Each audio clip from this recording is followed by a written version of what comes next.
Gus Samsudin pendatang dari Lampung, sebelum punya padepokan dulu penjual barang bekas. Tahun lalu kami sempat juga melakukan kritikan kepada Gus Samsudin dan bisa dilihat di channel YouTube kami di video di tahun 2021.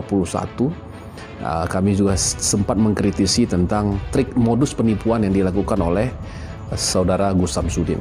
Dan itu kita kritiki diantaranya bagian kesurupan, artinya teknik kesurupan. Belum lagi teknik-teknik trik-trik yang biasa dilakukan oleh Gus Samsudin. Banyak sebetulnya, bukan hanya Gus Samsudin, banyak oknum-oknum paranormal, oknum-oknum pengobat alternatif, oknum-oknum pelaku dunia supranatural.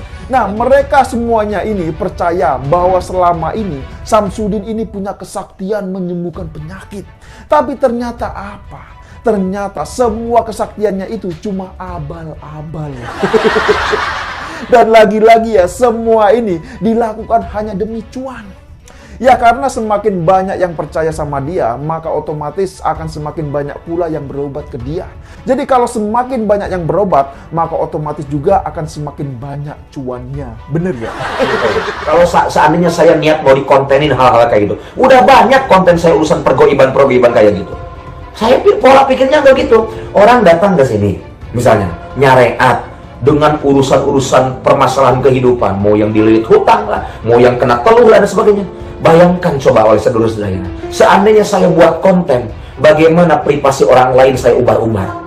Kalau saya berpikirnya seperti itu. Nah, sampai detik ini nih geng ya, belum ada keterangan pasti nih. Apakah yang dilakukan oleh Gus Samsudin sama halnya dengan yang dilakukan oleh pesulap merah, yaitu berasal dari trik, atau justru mungkin memang itu adalah ilmu gaib, ya dimana kebetulan efek atau dampaknya sama dengan trik yang dilakukan oleh pesulap merah. Nah di sini kita berusaha untuk netral aja nih geng, gue nggak mau berat sebelah. Jadi sampai sekarang tuh belum ada pembuktian dari Gus Samsudinnya sendiri. Dalam drama perseteruan Marcel atau pesulap merah dengan pendiri padepokan Nurzat Sejati di Blitar, Jawa Timur, Samsudin atau yang dipanggil Gus Samsudin Jadab viral di media sosial.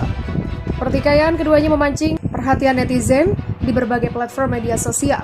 Lalu banyak warganet yang penasaran dengan sosok Gus Samsudin Jadab ini. Siapa dia sebenarnya dan putra dari kiai mana kok dipanggil Gus? Perseteruan ini muncul pesulap merah yang menantang Gus Samsudin untuk membuktikan kesaktiannya. Sebab Gus Samsudin di kanal YouTube-nya juga kerap mengunggah video menyembuhkan orang sakit dan bertarung dengan makhluk gaib berdasarkan penelusuran yang dilakukan kontributor suara.com.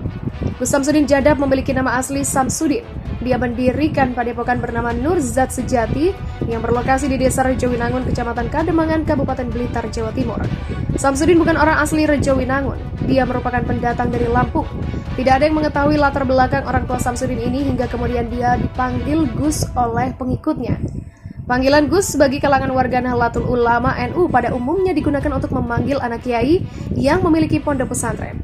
Meskipun di daerah lain, panggilan Gus ini sebagai bentuk penghormatan untuk memanggil orang yang lebih tua. Latar belakang orang tuanya saya tidak tahu, dia pendatang dari Lampung. Begitulah Kades Rejowinangun Bagas Wigasto mengatakan.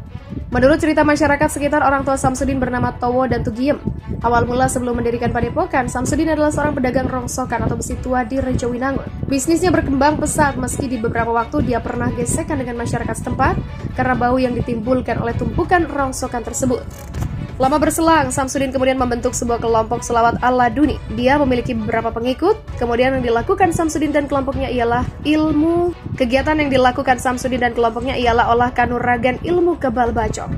Setelah itu, dia beralih ke dunia pengobatan alternatif yang membesarkan namanya setelah dijadikan konten di kanal YouTube-nya. Samsudin mendirikan padepokan Nurzat Sejati di Rejowinangun. Pantauan di lapangan, padepokan itu berdiri di lahan lebih kurang 2 hektar dan dijaga oleh beberapa orang di pintu masuknya. Kalau pengikutnya, saya pastikan tidak ada orang asli Rejowinangun. Kalaupun ada, itu ada pendatang yang kemudian membuat KTP di situ. Tidak ada orang sini yang jadi pengikutnya. Begitulah ujar Bagas. Padepokan Nurzat Sejati yang didirikan Samsudin masih berusia muda. Kira-kira baru 3 tahun berdiri. Perkembangannya cukup pesat, didukung dengan sejumlah konten pengobatan yang ia unggah di YouTube miliknya. Samsudin sendiri memiliki 2 orang istri. Istri keduanya merupakan mantan penyanyi Liga Dangdut Indosiar bernama Yuni. Dengan 2 istrinya, Samsudin dikarunia total 4 orang anak. Dengan istri pertama, dia dikaruniai 3 orang anak dan baru 1 putra hasil pernikahan dengan istri kedua. Kabar yang beredar, pengobatan yang dilakukan Gus Samsudin tidak berbayar. Pasien hanya memberikan mahar seikhlasnya. Namun demikian, pasien diminta untuk membeli sejumlah pendukung kesembuhan, diantaranya tasbih dan obat alternatif tertentu dengan harga yang cukup lumayan. Beginilah situasi panas yang terjadi saat ratusan warga mendatangi padepokan milik Gus Samsudin di Desa Rejowinangun, Blitar, Jawa Timur. Menurut warga, praktek pengobatan itu abal-abal alias penipuan, sehingga Samsudin selaku pemilik diminta menutup padepokan tersebut. Mapolsek terpaksa juga turun tangan untuk mencegah warga semakin anarkistik. Sebelumnya, padepokan ini viral di media sosial setelah didatangi seorang pesulap yang dijuluki pesulap merah yang meminta Samsudin membuktikan pengobatan alternatifnya.